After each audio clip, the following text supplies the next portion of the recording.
Coucou tout le monde, je vous retrouve aujourd'hui dans une nouvelle vidéo et aujourd'hui je vous retrouve pour une vidéo, comme vous l'aurez certainement vu dans le titre, qui fait un petit peu écho à une vidéo que j'avais fait l'année dernière il me semble. Je crois que je l'ai pas fait cette année, je l'ai fait l'année dernière, qui était une vidéo comment survivre à la canicule, comment survivre à la chaleur, puisque là ça sera une vidéo spéciale hiver, comment survivre à l'hiver. Alors au froid oui, mais pas que, parce qu'il y aura aussi des petits conseils sur l'hiver, mais pas que sur le froid, sur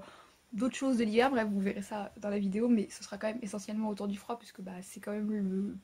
le truc principal de l'hiver, le truc principalement chiant de l'hiver, on va dire. Comme d'habitude, mes conseils seront très simples, très basiques, je pense que vous avez déjà entendu ailleurs, que vous pouvez les retrouver facilement ailleurs sur internet, etc. C'est des conseils auxquels tout le monde peut penser en soi, enfin, que tout le monde peut avoir, tout le monde peut connaître, etc., mais auxquels on ne pense pas forcément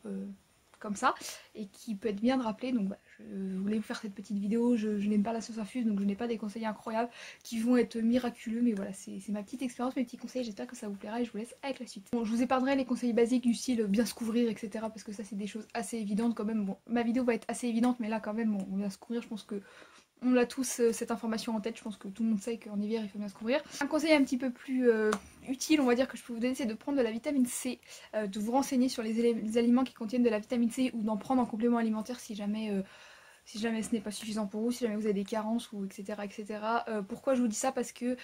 en hiver on a besoin de beaucoup de vitamines, donc je vais revenir après sur les vitamines, voilà, on a besoin de plus, enfin on a besoin toute l'année de vitamines bien sûr, mais on en a besoin plus l'hiver parce que notre corps, voilà, le fonctionnement de notre corps, etc., on a plus de besoins, et donc bah, c'est hyper important d'en faire le plein, de vitamines l'hiver, et enfin de faire le plein de toutes les protéines, etc., l'hiver. Donc ça, pour les vitamines, du moins pour certaines vitamines, ce qui peut être très très bien, c'est de manger pas mal de fruits, pas mal de légumes, parce que bah, les légumes, voilà, vous pouvez en plus les manger en soupe, etc. Enfin l'hiver, je veux dire, c'est quand même un peu la saison de certains légumes. Je veux dire, les soupes, les pot-au-feu, ce genre de plat là assez gras malheureusement, et assez, enfin les soupes pas trop, mais les pot-au-feu, tout ça c'est assez gras, et ce genre de plats très très hivernaux quoi, et qui sont bons pour la santé parce qu'il y a des légumes dedans et tout ça. Manger pas mal de légumes, pas mal de fruits pour l'hiver, ça va vous rebooster, ça va vous empêcher aussi de, enfin ça va lutter contre les maladies, vous empêcher de tomber malade parce que ça va donner plus de force à votre corps. Ce qui est important, c'est de continuer à vous hydrater en hiver, parce qu'on a tendance à penser, enfin voilà, même moi la première, déjà moi je suis quelqu'un qui s'hydrate très très peu, donc je vous dis souvent, enfin souvent dans mes vidéos conseils ça revient assez souvent, le fait de s'hydrater, parce qu'on sait que c'est très très important pour plein de choses dans le corps. Donc voilà, c'est vraiment très très important pour le fonctionnement du corps, etc. Pour plein de choses dans le corps, c'est important. Mais je suis la première à ne pas le faire parce que je bois très très peu, donc faites ce que je dis mais pas ce que je fais. Et sur quand il fait froid, on a tendance à penser que bah y a moins besoin de s'hydrater parce qu'il fait pas chaud et que du coup bah le corps élimine moins, etc. Alors c'est vrai et pas vrai, ça dépend des personnes. Moi je transpire autant en hiver qu'en été, enfin je transpire plus en été forcément quand il fait chaud et tout, mais en hiver je transpire quand même quoi. Et donc on a tendance à penser bah en hiver c'est pas grave si on boit pas, etc., parce qu'il fait pas chaud et tout ça. Oui mais non.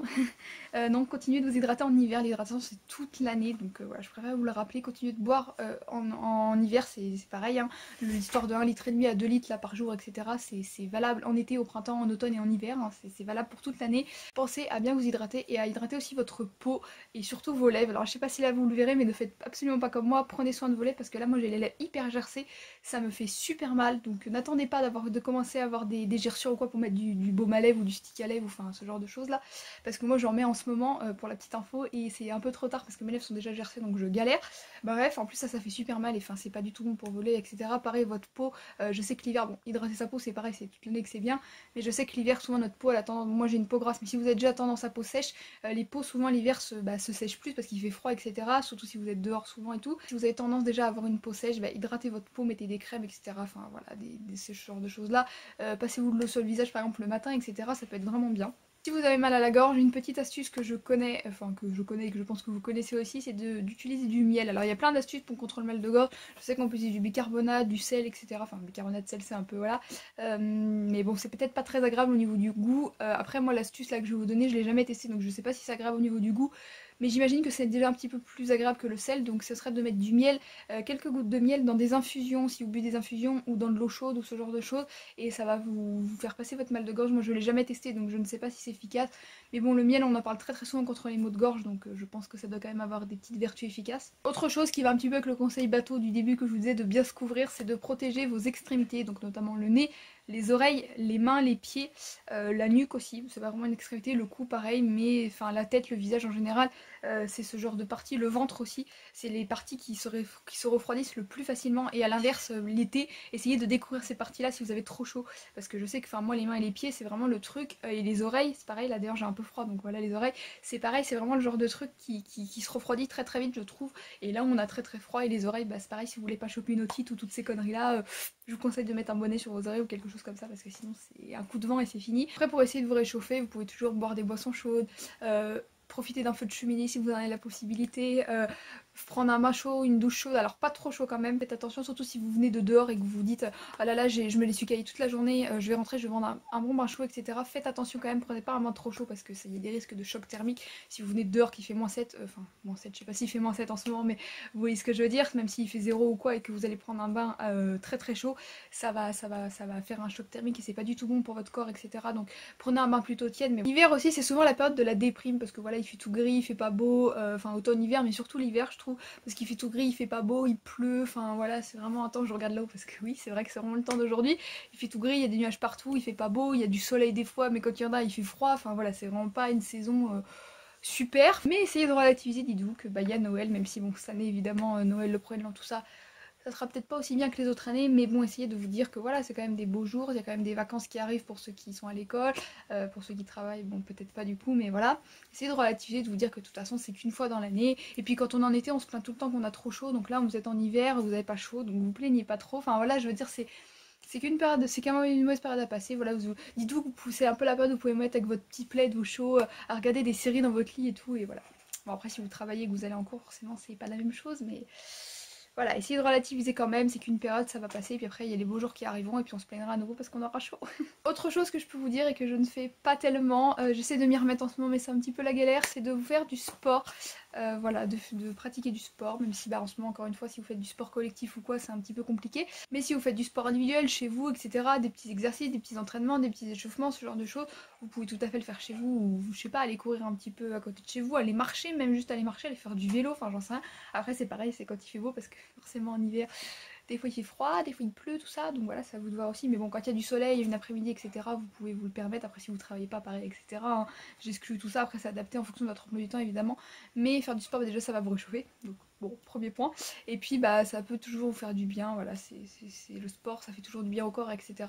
En temps de confinement, enfin là, alors on fait cette vidéo, on est peut-être plus confiné, je ne sais pas encore. Mais ça peut aussi vous occuper. Donc voilà, écoutez, c'est tout bénef. Après, moi, je dis sport. Quand on dit sport, c'est vraiment le gros truc, mais juste une petite activité physique, je vous dis juste aller marcher ou quoi que ce soit, ça peut déjà être bien et ça peut déjà vous faire du bien. Autre chose aussi que je suis la première à ne pas forcément appliquer quand je me retrouve dans ce genre de situation, mais qui est assez important et qu'on répète assez souvent, c'est de se découvrir quand on est dans une pièce chauffée, quand on est à l'intérieur. Souvent, moi je sais que quand j'allais en cours le matin et que je rentrais dans les salles, je gardais ma grosse écharpe autour de moi, mon gros manteau parce que j'avais froid, mais c'est pas du tout la chose à faire, surtout si vous êtes dans une pièce chauffée parce que du coup le réchauffage va vite vous réchauffer, donc vous allez avoir froid au début, certes parce que bah, vous venez dehors etc et que vous avez froid, mais après le chauffage va vous réchauffer et tout, et puis vous êtes plus dehors donc ça va vous réchauffer aussi, parce que si vous restez couvert avec votre grosse écharpe, votre bonnet, votre doudoune, enfin tout ce que vous voulez, vos gants etc, déjà c'est pas très pratique mais bon ça voilà, mais c'est surtout que quand vous allez ressortir en fait vous allez avoir froid, parce que votre corps si vous restez 1 heure, 1 heure et demie, 2 heures ou encore plus de temps, plus vous restez de temps d'ailleurs à l'intérieur, plus ça va faire cet effet là, vous allez rester tellement couvert en fait que quand vous allez ressortir, vous allez, enfin votre corps se sera habitué en fait à avoir chaud, du moins à être couvert et tout, et quand vous allez ressortir en fait il n'aura pas l'impression que vous avez rajouté des couches puisque vous les aviez déjà avant. Dernier conseil qui n'en est pas vraiment un puisque c'est assez évident, surtout en ce moment, lavez-vous les mains. Oui, c'est très important, lavez-vous les mains dès que vous le pouvez, aussi régulièrement que vous le pouvez. Je suis pas une déesse non plus, enfin une, comment dire, je suis pas pure non plus, on va dire, je me lave pas les mains non plus 40 000 fois par jour, je vous dis pas de vous les laver 40 000 fois par jour d'ailleurs, mais assez régulièrement quand même quand vous faites que voilà, quand vous mangez, quand vous allez aux toilettes, bref, ça vous savez de toute façon. Déjà parce qu'en hiver, bah ça élimine les microbes parce qu'il y en a plus, enfin il y en a plus en hiver, non, il y en a pas plus en hiver, mais ça vous donne moins de chance encore moins de chance d'être malade, ça vous combat votre système immunitaire arrive plus facilement à combattre, etc. Et puis avec la situation actuelle, de toute manière, ça peut que vous être bénéfique, je pense. Donc lavez-vous les mains, c'est super important. Voilà tout le monde, j'espère que cette vidéo vous aura plu. Je sais pas du tout si ce sera long ou court, j'ai un peu galéré à la finir parce que j'ai eu pas mal de bugs, etc. Donc moi ça me paraît super long, mais pour vous je sais pas. Bref, j'espère que ça vous aura plu. Si c'est le cas, n'hésitez pas à me le dire en commentaire, à laisser un petit j'aime, à commenter, tout ça, ça me ferait super plaisir d'avoir votre avis, comme d'habitude. Moi je vous fais plein de gros bisous, je vous dis à très vite pour une prochaine vidéo. Ciao.